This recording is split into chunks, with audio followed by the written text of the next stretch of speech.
This is a sports catastrophe production. Hey there, Heather Holder. It's Jeff Cutter Diamond. Welcome you to another sports catastrophe on this day.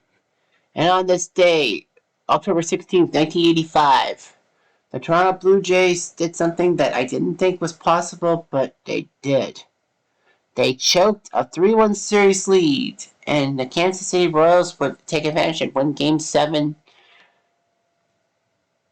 in Toronto and get themselves to the World Series to face the St. Louis Cardinals. Now, this was a key matchup here. Kansas City seemed to almost always win the AL West. They were back in the ALCS after. They did it in '84, but the Tigers basically had it going and all that. Anyway, Major League Baseball, in their right frame of mind, if they call it that, decided to expand the league championship series from a best of 5 to a best of 7, meaning that you had to win 4 games in the LCS to move on to the World Series, not 3. It's normal. A lot of people speculated this was because the Cubs, who had a 2-0 series lead, lost the next 3 games, which meant they lost the World Series bid, and they really wanted to help the Cubs out. And if that really had happened, maybe the Cubs would have done better and maybe would have won 6 and 7 on home turf. Of course, the Cubs would have had to play all their games in the afternoon because they still didn't have lights. So it was like unusual that they would do and all of that.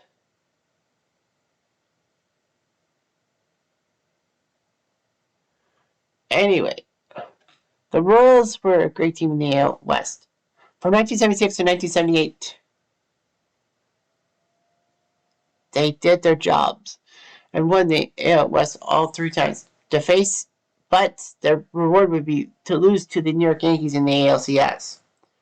The Royals did get revenge for the Yankees in 1980 and got to the World Series, but lost to the Phils. In '84, they won another Western Division crown, but the Tigers just basically crushed them.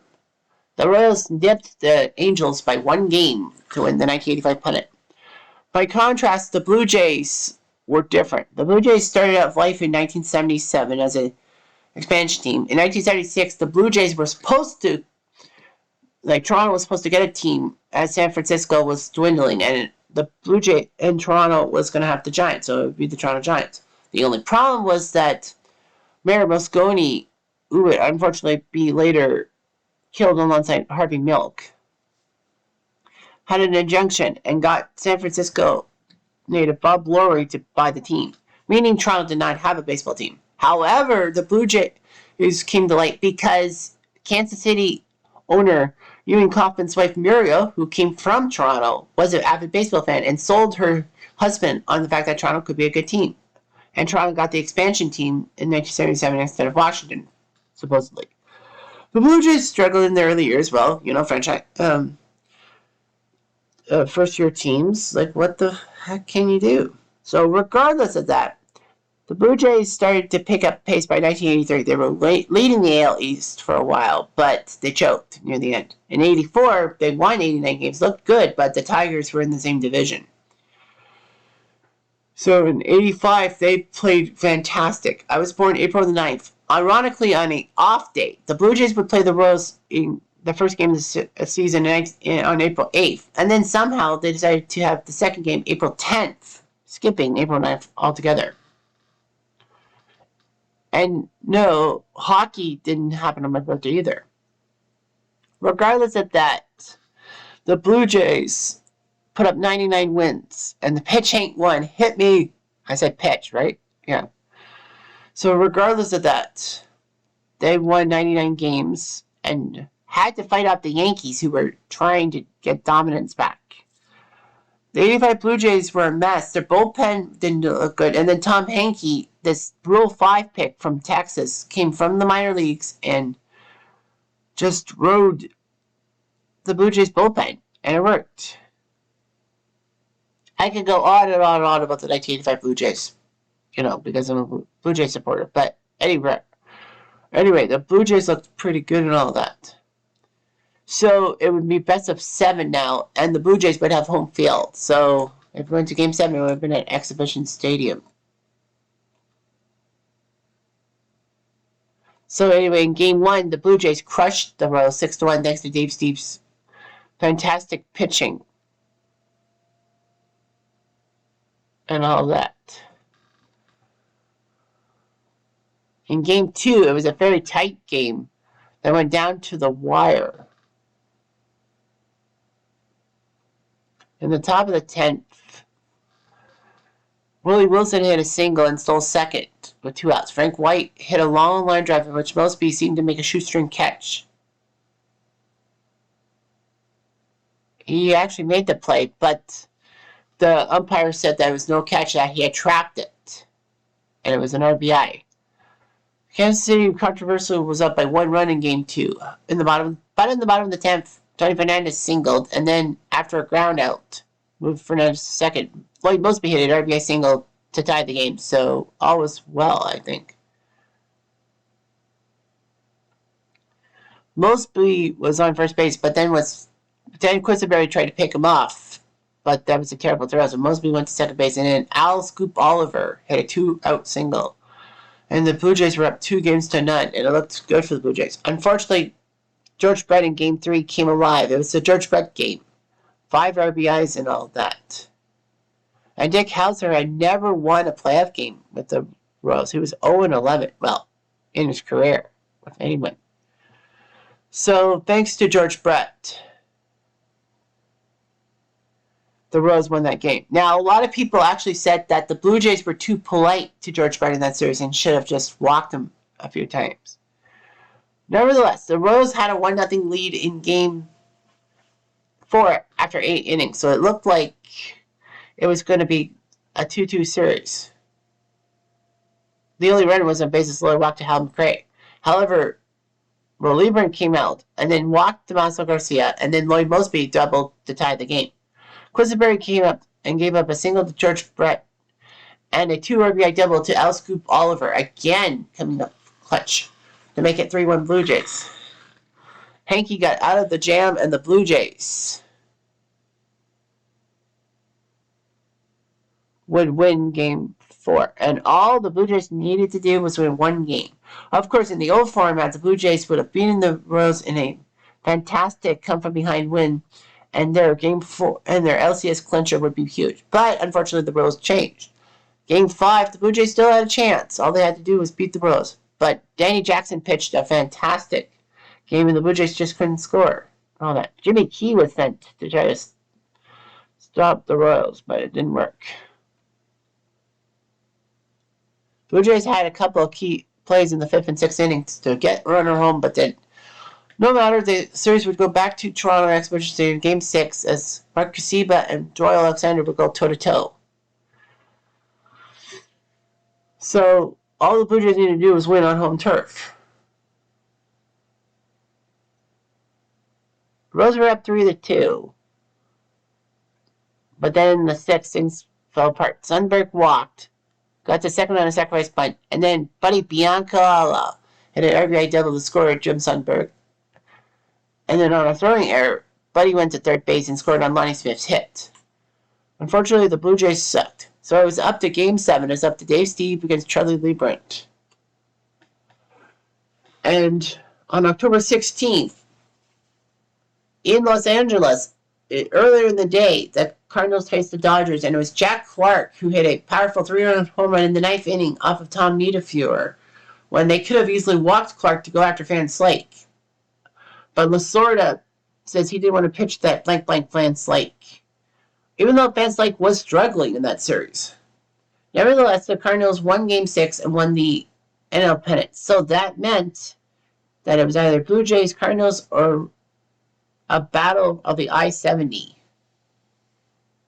between Kansas City and St. Louis, the 2 Missouri teams. So anyway, they needed to do something like that. Now, of course, the best of 7 happening for the first time in 1985. It actually ruined Ozzie Smith's home run. Yes, Ozzie Smith hit that home run in Game 5. Go crazy, folks, go crazy. But imagine if it was a best of 5. Ozzie Smith's home run would be far more popular and higher up on countdown ratings and all that. Nevertheless, the Blue Jays were looking for something.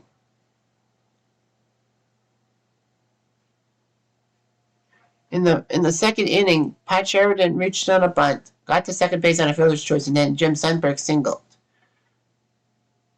The Blue Jays couldn't do anything about it. In the fourth inning, Pat Sheridan homered to make it 2-0 Royals. In the bottom of the fifth, the Blue Jays scored when Damaso Garcia singled and an Upshaw hit a double to make it 2-1. However, the sixth inning was when everything fell apart for the Blue Jays.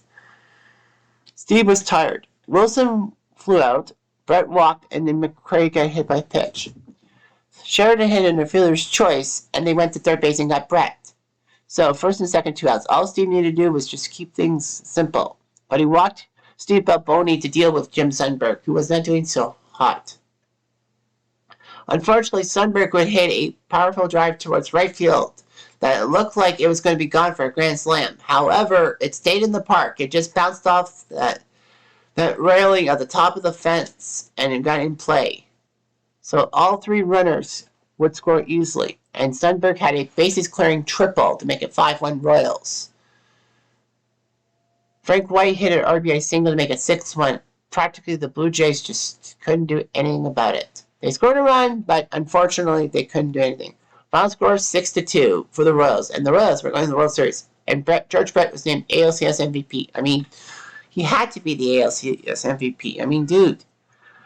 Without George Brett's powerness, I think the Royals would have got sunk by the Blue Jays. Now, of course, there was a little bit of controversy in a sense because Tony Kubek, who did Blue Jays games as color commentator before he went to NBC for the 85 playoffs, actually said that Kansas City had a chance to take out Toronto, and a lot of people were like shocked that Kubek would go against Toronto.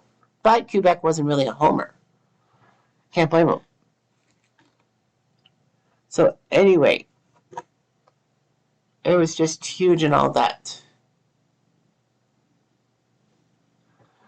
So anyway, the Blue Jays would have to wait 4 years to get back to the postseason in 1989. And Bobby Cox was gone. He wasn't really fired by the Blue Jays. He just left to go to Atlanta because Atlanta needed a GM. So he decided to become the GM of the Braves. He wasn't going to manage. He was just going to be the GM. But then in 1990, he decided, screw it, I'm going to manage again, and became Atlanta's best manager ever. The Royals would win the 1985 World Series. Controversially, of course, we all know about the Dankenshire play in Game 6 that ruined the Cardinals' momentum, and the Royals won Game 7. All the won Game 6, even though that the Cardinals still had a chance if they had caught that foul pop-up. Or just basically used some great movements and not throw that pass ball. Maybe the Cardinals would have forced extra innings at worst. But regardless of that, the Royals won Game 7, 11-0. St. Louis's Hearts were not in it. Yeah, so the Blue Jays had some heartbreak. 1987, they were looking to win the AL East. They had a 3.5 game lead with 1 week to play, and then they lost every game, including a 3-game sweep in Detroit. In 1988, they were 21-7 in September, but they fell short by 2 games. They won the AL East in 89-91, but had playoff heartbreak. But they got to the fourth in 92 and 93 and won the World Series. The Royals and Blue Jays would meet in the 2015 ALCS, and the Royals had a 3-1 series lead. The Blue Jays made a furious comeback in Game 5 to make it 3-2, and then Game 6 in Kansas City. The Blue Jays had it. Jose Bautista with a pair of home runs, and it looked like the Blue Jays were going to win Game 6. Unfortunately, though, they faltered and lost the series to the Royals, and then they won the World Series. For a long time, it seemed that every team that the Blue Jays lost to in the playoffs would win the World Series. So that was an omen. But it's not true anymore. But the fact of the matter is that it was a great series. Toronto had playoff fever, and it almost ended perfectly. Would they have beaten the 1985 Cardinals? I would say it would be close. Maybe not. But anyway, that's just something to think about. Anyway, I'm Jeff. I'm going to do